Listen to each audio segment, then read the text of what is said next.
오늘의 말씀은 히브리서 4장 12절 말씀입니다. 히브리서 4장 12절 말씀입니다. 한 절 말씀입니다. 하나님의 말씀은 살아있고 힘이 있어서 어떤 양날 칼보다도 더 날카롭습니다. 그래서 사람 속을 꿰뚫어 혼과 영을 갈라내고 관절과 골수를 갈라 놓기까지 하며 마음에 품은 생각과 의도를 밝혀냅니다. 아멘. 오늘의 말씀인데요. 이제서부터 제가 매달 첫째 주하고 둘째 주는 말씀을 전하는데요. 성경과 교회라는 책으로 말씀을 드리는데, 이건 책이 아니라 성경 공부 교재예요. 제가 한 3년 전에 이찬희 전사님한테 선물을 받고 제가 이거 언제 한번 해야 되겠다 각오를 하고 있었는데, 올해서부터 요거를 좀 해야 되겠다 생각을 해서 성경이 무엇이고 교회가 무엇이고 성경과 교회에 연합된 하나님의 말씀이 무엇인지를 온전히 잘 전달함으로 하나님의 말씀을 받을 때 어떤 심정으로 말씀을 받아야 하며 그 말씀이 무엇인가를 깨닫고 하나님의 말씀이 본질이고, 또한 요한복음 말씀을 보면 말씀이 곧 하나님이라고 말씀하셨고 하나님이 곧 예수님이라는 것을 우리가 알 수 있는 것입니다. 지금까지 살아오면서 가치 있는 선물을 받아본 적이 있으십니까?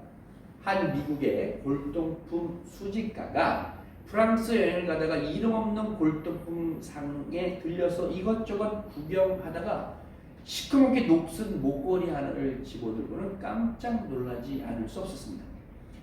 1796년 3월 9일 보나타르 나폴레옹이 사랑하는 조세핀에게 라고 써져 있는 거예요. 골동품 수집가는 이 목걸이가 이 얼마냐고 주인에게 물어봤을 때 300프랑, 우리나라 돈으로 한 45,000원에서 5만원 정도 되는 돈인데요. 그 돈으로 사갖고 왔다고요. 미국으로 돌아와서 진품인가를 이 전문가에게 의뢰하였다고 합니다. 놀랍게 그 목걸이는 나폴레옹이 그를 사랑하는 조세핀에게 주었던 진품임이 판명되어서 그 목걸이의 값어치는 천정부지로 뛰어올라서 그 가치가 수백만 달러가 되었다고 합니다. 선물의 가치는 그 선물을 준 사람이 누구인가에 따라서 달라지는 거예요. 여호와 하나님은 우리에게 가장 가치 있는 선물을 하나 주셨는데 바로 성경이에요. 왜냐? 성경이야말로 하나님을 우리가 볼 수 있기 때문인 것입니다. 성경은 여호와 하나님께서 우리 인간에게 주신, 또 우리 특별히 성도에게 주신 선물 가운데 가장 소중한 선물이 될 수 있습니다. 여호와 하나님의 말씀은 내 길의 빛이요 내 발의 등이 되는 진리인 것이에요. 수많은 사람들이 성경에서 진리를 발견하고 위대한 문학과 음악, 예술 등을 인류 역사에 남겼습니다. 우리는 성경 말씀을 가치로 환산할 수 없을 만큼 위대한 가치를 알기에 말씀을 읽고 묵상하고 순종하고 축복된 인생을 살 수 있는 거예요. 예전에 우리 어머니가 들려주시던 성경책 아주 우리가 유명하게 읽었잖아요. 예전에 한 부자가 있었는데 첫째도 부자였고 둘째도 부자였고 막내는 약간 가난했다 그래요. 그래서 어머니가 돌아가셨는데 어머니의 유산을 이제 다 나눠야 되는데 막내가 그랬다는 거예요. 나는 유산 필요 없으니까 어머니 유산들 형들이 잘 알아서 나눠가 주시고 저는 어머니가 보던 성경책을 주세요 라고 했더니 가장 가치 있는 성경, 바로 그 세상에서 성도라면 온전하게 가치 있는 것이 무언가를 판명할 때 어머니가 읽었던 성경책, 제 그 모양실에 우리 장모님의 성경책을 오늘 말씀을 준비하다가 성경책을 이렇게 봤어요. 성경책을 이렇게 봤더니 그 성경책 안에 또 여러 가지로 이 아주 깨끗하게 우리 장모님이 잘 쓰셨는데 그 여러 가지로 이렇게 보면은 이게 표시도 해놓고 그런 걸 보면 어머니의 채취가 남겨져 있는 거 아니에요? 만약 우리 이 어머니도 우리 외할머니가 하셨는데 외할머니가 보던 성경책 눈이 좀 안 보이셔서 큰 성경책이 있는데 그 큰 성경책을 우리 집으로 갖고 오셔서 우리 어머니도 할머니의 성경책을 읽는 모습을 제가 봤습니다. 정말로 가치 있는 것이 무엇일까? 라고 따지면 만약에 우리 아버지가 보던 성경책, 우리 어머니가 보던 성경책 얼마나 가치가 있을까요? 계시록 1장 3절 말씀에 보면 이 예언의 말씀을 읽는 자와 듣는 자들 그 가운데 기록된 것을 지키는 자들은 복이 있나니라고 말씀하고 있습니다. 사실 주님께서 이 세상에 오셨어요. 성탄의 계절이죠. 주님이 말씀이 육신을 입고 오신 분이라는 사실을 기억하셔야 돼요. 그래서 성경이 중요한 거예요. 여호와 하나님의 말씀이기 때문에 그래요. 그 말씀에 기록된 책을 성경이라고 그러는 거예요. 하나님이 말씀하신 것을 기록한 책. 우리가 가끔 설교를 하다 보면 약간 그렇게 얘기할 때가 있어요. 바울이 이 시점에서 어떻게 쓸 때, 요한이 이 시점에 어떻게 쓸 때, 모세는 히브리어로 썼느냐, 아니면 이집트어로 썼느냐, 분분하게 많잖아요. 모세가 글을 썼다면 무슨 글씨를 썼겠어요? 히브리 언어가 가나안 땅에 들어가야 있어야 히브리 말을 쓸 텐데 아마도 이집트 말을 쓰지 않았느냐 이런 식으로도 해석하고 그래요.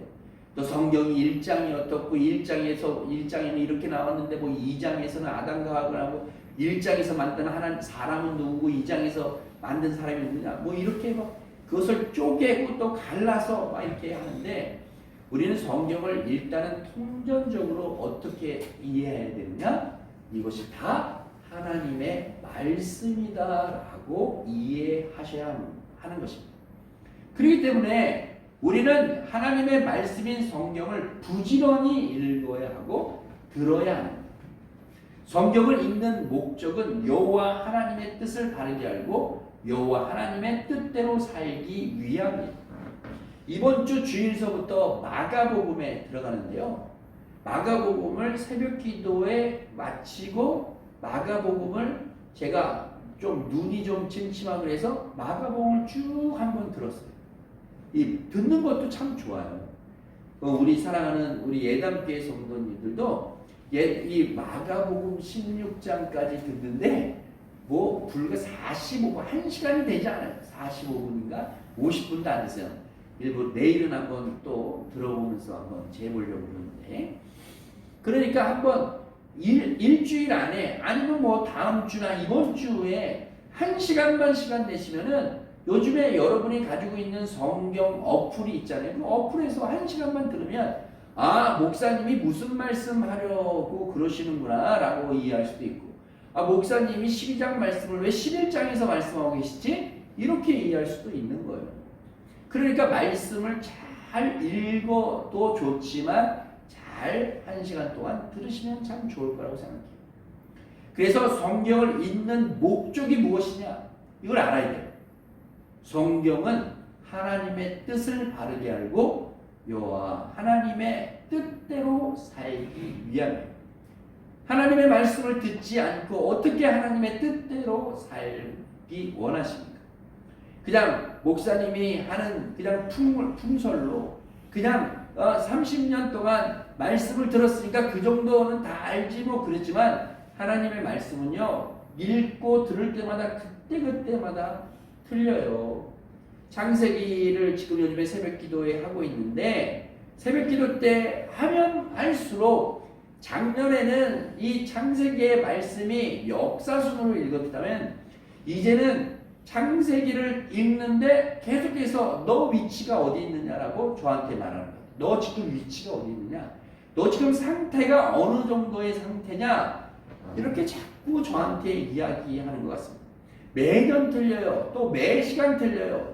하나님이 나에게 살아있고 운동력이 있어서 그 말씀이 곧 하나님의 말씀이기 때문에 그때가 똑같은 말씀이란 그 똑같은 말씀 안에 틀린 말씀으로 저에게 와닿는 것을 느끼는 것입니다. 그러면 설교는 어떻게 들어야 되나요? 설교는 왜 필요한가? 설교는 말씀을 풀어서 설명하는 거예요. 어려운 성경의 해석을 설교를 통해서 하게 되고 몰랐던 사실을 잘 알아듣게 되고 말씀의 깊이와 넓이를 깨달아서 말씀에 순종하는 삶을 살게 됩니다. 설교를 듣는 것만으로도 은혜의 늪에 빠져서 아주 은혜스러운 이 시간이 되고 막 가슴 뛸 때도 있어요. 그래서 유명한 이 목사님들 설교를 어느 때 들으면 눈물이 나요. 왜 눈물이 날까요? 나에게 하나님이 주신 말씀이 있기 때문에 눈물이 나요. 또 이렇게 유명한 목사님 또 말씀을 또 듣다 보면 가슴이 뛸 때가 있어요. 가슴이 왜 뛰어요? 내가 이 죄 때문에 화인 맞았구나. 내 가슴이 죄를 져도 죄를 짓는 걸 모르고 있었구나. 가슴이 뛰는 거예요. 그러니까 설교는 미처 깨닫지 못하거나 미리 말씀을 읽으셨던 목사님이 그 말씀의 감동을 우리에게 전해준다 생각하면 되겠습니다. 그렇기 때문에 말씀을 전하는 우리 예담교회, 우리 부교육자, 우리 목사님이나 전사님들은 분명히 알아야 될 게 있어요. 이거는 하나님의 말씀을 전하는 것이다. 하나님의 말씀을 그대로 하나님의 성도들에게 전하는 것이다. 알아야 하고, 성도는 미리 우리에게 몰랐던 사실을 우리에게 전해주며 죄악된 마음을 찔러서 쪼개는 성령의 검의 역할을 하는구나 라고 생각해서 내 마음에 수술대에 올라가 있는 마음으로 내 마음을 갈기제갈기 찢는 것이 아니라 그 수술을 아픈 부위를 째고 고름을 짜내고 거기 있는 새살을 돕기 위하여 꼬매고 그렇게 하는 거예요. 설교자는 권면과 훈계와 경책과 징계를 외면해서는 안 돼요. 디모데후서 4장 2절 말씀에 하나님께서 디모데에게, 사도 바울이 이제 디모데에게 목회 서신으로 이야기하면서 이야기합니다. 너는 말씀을 전파하라. 때를 얻든지 못 얻든지 항상 힘쓰라. 범사에 오래 참음과 가르침으로 경책하며 경계하며 권하라 말씀하고 있는 거예요. 성경은 결단코 우리가 듣고 기분 좋아라고 주신 말씀이 아니에요. 그래서 우리는 너무나 잘 알고 있는 디모데후서 3장 16절 말씀은 모든 성경은 하나님의 감동으로 된 것으로 교훈과 책망과 바르게 함과 의로 교육하기에 유익하니 이는 여호와의 하나님의 사람으로 온전케 하며 모든 선한 일을 행할 능력을 갖추게 하려 함이라 라고 외우고 있습니다. 이 말씀은 우리 어렸을 때부터 참 외워서 그런지 이 말씀을 읽을 때마다 참 좋은 거예요. 그렇기 때문에 이 여호와 하나님의 사람으로 온전하게 할 수 있도록 말씀을 전한다는 거예요. 모든 선한 일을 행할 능력을 갖추게 한다는 거예요. 우리가 바르게 한다는 거예요. 바르게 한다는 것은 나이가 많이 들면서 바르게 사는 것이 아니라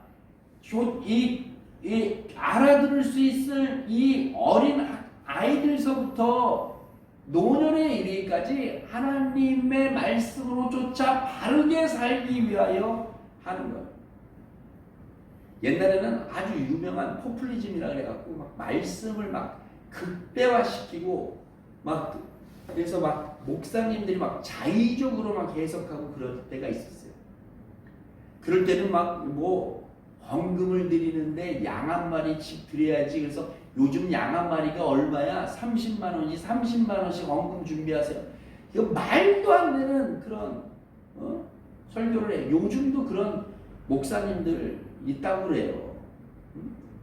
양 한 마리 드려야 합니까? 어디 성경에 양 한 마리 드리라고 나와 있어요? 양 한 마리 드리는데 또 아버지 양 한 마리, 엄마 양 한 마리, 자녀 양 한 마리. 그러니까 네 가족이면은 4, 30이 120만 원 헌금해야 되는 거 아니야?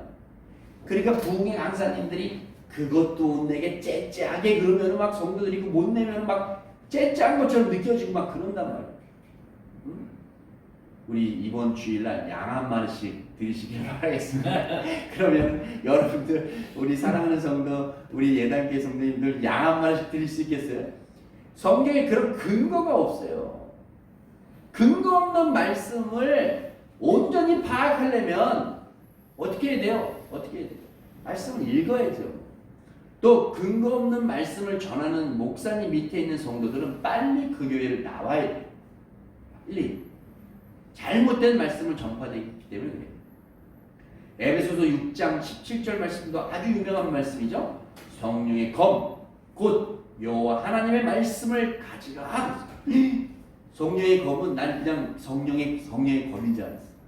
근데 성령의 검이 뭐예요? 말씀이라는 거예요. 그러니까 사단을 싸워서 공격할 때 뭐로 싸워야 돼요? 말씀으로 싸워야 돼요. 말씀. 그러니까 성경을 읽어야 되는 것입니다. 이 첫째로는 이 성령의 검을 가지는 두 가지 방법이 있는데, 첫 번째는 성경을 읽어서 깨달아서 그 말씀을 마음속에 간직하여서 생활 속에 말씀대로 순종하는 것이 성령의 검을 사용하는 것. 둘째는 이 목회자의 설교를 듣고 깨달아서 그것을 마음에 간직한 후에 생활 속에서 그 말씀대로 순종하여서 말씀이 나의 삶을 통해서 나타나게 하는 것입니다. 요즘에는 좀 이 성장하는 교회들 보면요, 좀 탭이라든지 아니면 노트라든지 이런 거를 꼭 목사님들이 적게 해요.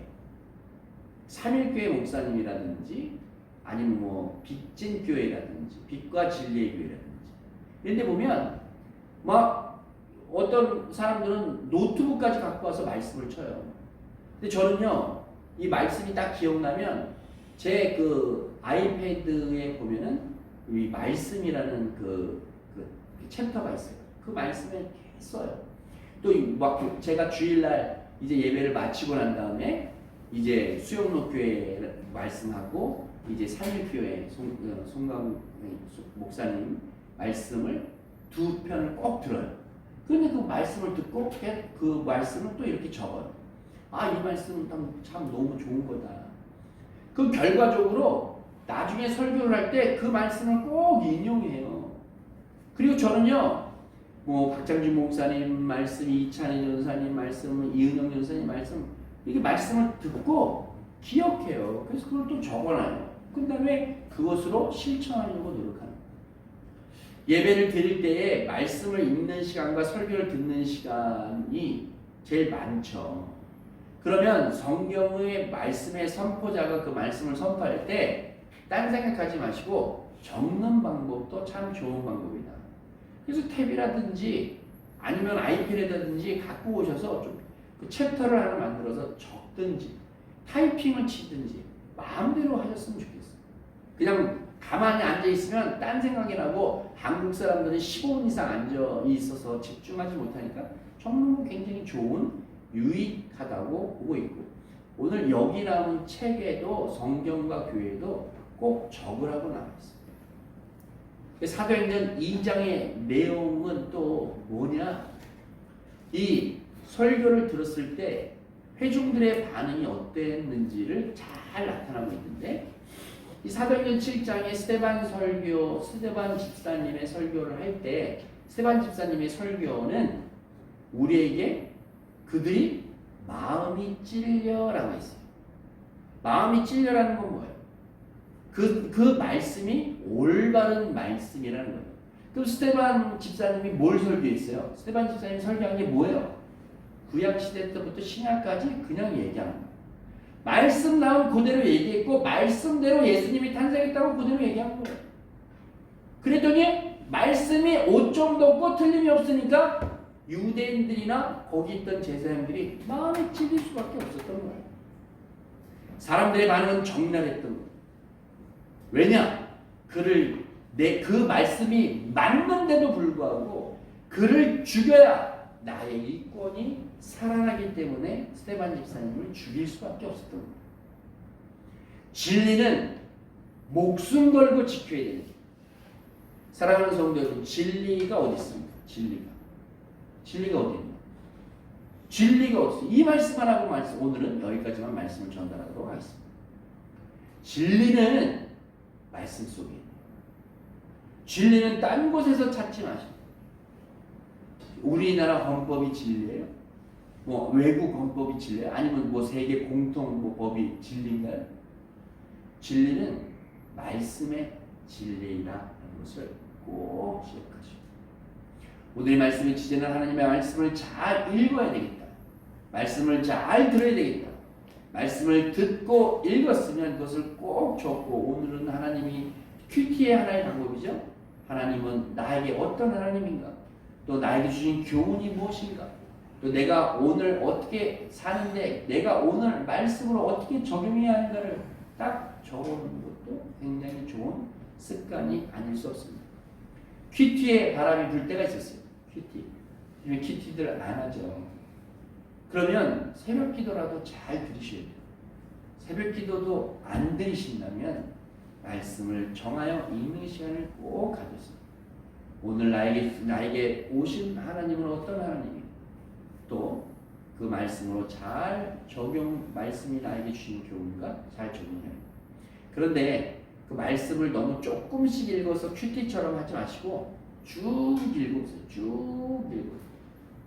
마가복음을 3월 한 중순까지, 제가 16장이니까 16주 동안 말씀을 전할 텐데요. 16주에서 17주 전할 텐데, 그동안에도 마가복음을 3번, 4번 읽어보세요. 그리고 들어보세요. 그러면 말씀이 우리 안에 갈 줄로 믿습니다.